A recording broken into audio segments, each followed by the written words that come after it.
Hello viewers, আজকে আমি আপনাদের মাঝে শেয়ার করব আসলে ধানের জমিতে থিওভিট কেন ব্যবহার করা হয়, আসলে থিওভিটের কাজ কি।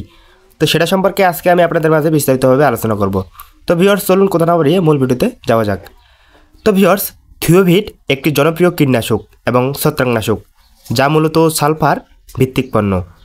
এটি ধানের জমিতে পোকামাকড় এবং ছত্রাকজনিত রোগ নিয়ন্ত্রণে ব্যবহৃত হয়। বিশেষ করে ধানের পাতায় মাকড়, পোকার আক্রমণ এবং বিভিন্ন ছত্রাকজনিত রোগ থেকে প্রতিরোধ করতে এটি কার্যকরী। তো ভিউয়ার্স, এটি কীভাবে ব্যবহার করবেন? প্রয়োগের সময় ছত্রাকজনিত রোগ, যদি ধানে ব্লাস্ট, স্মার্ট বা অন্যান্য ছত্রাকজনিত রোগ দেখা দেয় তবে থিওভিট ব্যবহার করা যেতে পারে। পোকামাকড়, যেমন ধানে থ্রিপস, অ্যাফিড বা অন্যান্য ছোট পোকামাকড় থাকলে এই কীটনাশক স্প্রে করা যেতে পারে। তো ভিউয়ার্স, আপনারা কতগুলো পানিতে আসলে আপনারা এই থিওভিট মিশিয়ে স্প্রে করবেন? প্রতি লিটার পানিতে 2 থেকে 3 গ্রাম থিওভিট মিশিয়ে স্প্রে করুন। এটি ব্র্যান্ড বা প্রস্তুতকারকের পরামর্শের উপর নির্ভর করতে পারে, সুতরাং লেভেল দেখে সঠিক পরিমাণ নিশ্চিত করুন। তো স্প্রে করার পদ্ধতি, তো ভিউয়ার্স অবশ্যই আপনারা বিকেলে বা ভোরবেলায় আপনারা স্প্রে করবেন, কারণ এই সময় গাছের পাতা এবং কাণ্ড আর্দ্র থেকে এবং ঔষধ সহজে শোষিত হয়।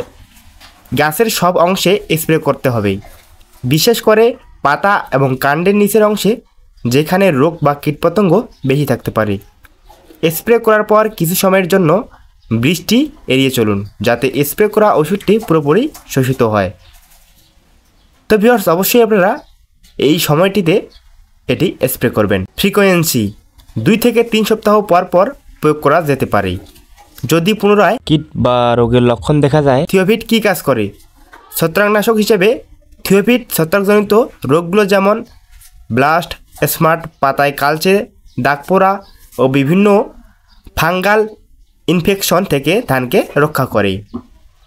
কীটনাশক হিসেবে থিওভিট পোকামাকড়দের যেমন থ্রিপস, অ্যাফিড, মাকড় ও অন্যান্য ছোট কীটদের দমন করতে সাহায্য করে। তো ভিউয়ার্স, আবারও গাছ বৃদ্ধি বাড়ানোর কাজে সাহায্য করে।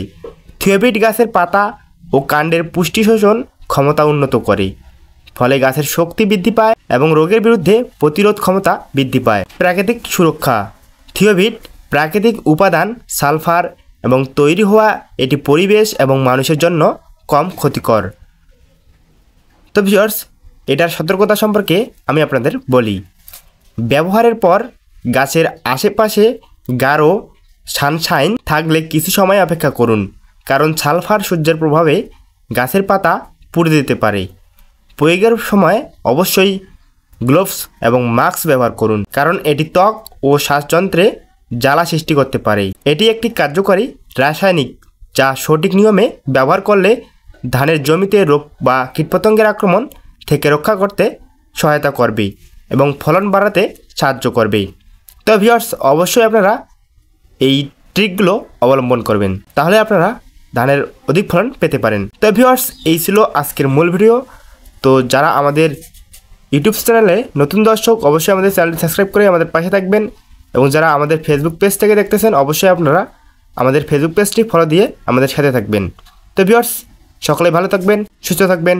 ধন্যবাদ সবাইকে।